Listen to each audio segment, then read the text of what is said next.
बातमी काँग्रेसच्या गोटातून काँग्रेसची मध्यरात्रीपर्यंत खलबत चालली आहे। यादीबाबत घोषणा नाही तर आज उमेदवारांना थेट एबी फॉर्मच देणार आहे। नागपूर मनपासाठी नेत्यांची मध्यरात्री बैठक झालेली आहे।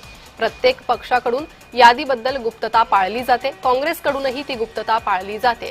त्यामुळे आज उमेदवारांना थेट एबी फॉर्मच देण्यात येणार आहे। कोणतीही यादी ही जाहीर करण्यात आलेली नाही। या फॉर्म वाटपानंतर आणि अर्ज दाखल झाल्यानंतरच आता काँग्रेसची यादी समोर येईल आणि नावं कळू शकतील।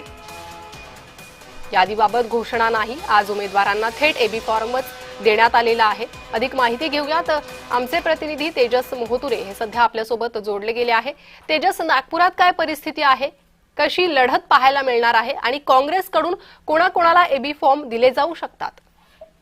नक्कीच आपण जर बघितलं असेल तर आताची सर्वात मोठी बातमी अशी आहे की महाविकास आघाडी म्हणजे काँग्रेस असेल, राष्ट्रवादी, शरदचंद्र पवार गट असेल, हे सोबत मिळून हे निवडणूक लढणार होते। मात्र यांची युती आता फिसकटल्याची माहिती आहे ती समोर येत आहे। अधिकृतपणे तशी माहिती आहे ते काँग्रेस अध्यक्ष जयंत विकास ठाकरे यांनी दिली नाही। मात्र आपण जर बघितलं असेल तर 129 जागेवर जे आहे ते काँग्रेस लढणार होती। त्यासोबत बघितलं असेल तर 10 जागा आहेत, युबीटीला 12 जागा पवार गटाला देणार।